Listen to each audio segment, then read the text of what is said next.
মোৰ আজি এই ইমান সুন্দৰ অনুষ্ঠানটো দেখি মনত পৰিছে মোৰ প্ৰথমখন যেতিয়া চিডি উন্মোচন হৈছিল 4টা গানৰ তেতিয়া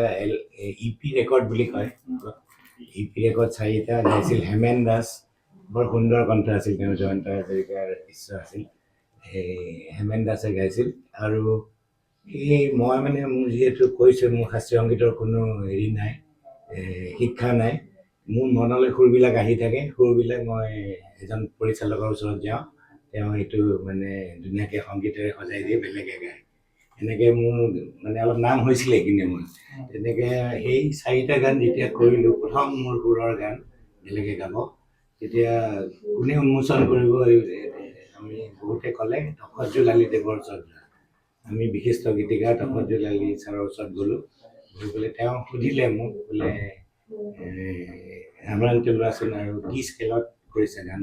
মই মানে গানৰ যদি কথা আৰু সুৰৰ সামঞ্জস্য নাথাকে মই তেতিয়া কিন্তু নাযাওঁ আমি কৈছোঁ আপুনি শুনি লওক তেতিয়াহ'লে মোৰ পিনে হাৰমনিয়ামটো দিলে মই হাৰমনিয়ামত ধৰিলোঁ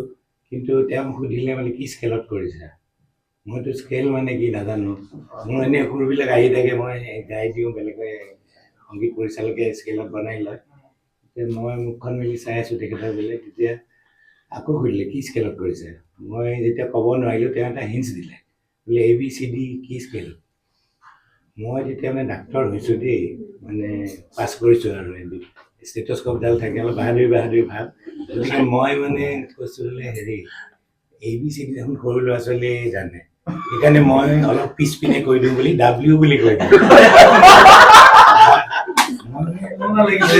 ABCD পাৰে ডাক্তৰ মানুহ W বুলি ক'লে তেওঁ চক খাই গ'ল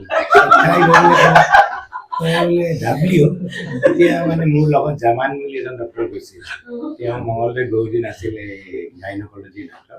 তেওঁ মানে ক'লে ছাৰ ই অলপ বেছি কয় আচলতে স্কেল এতিয়া মানে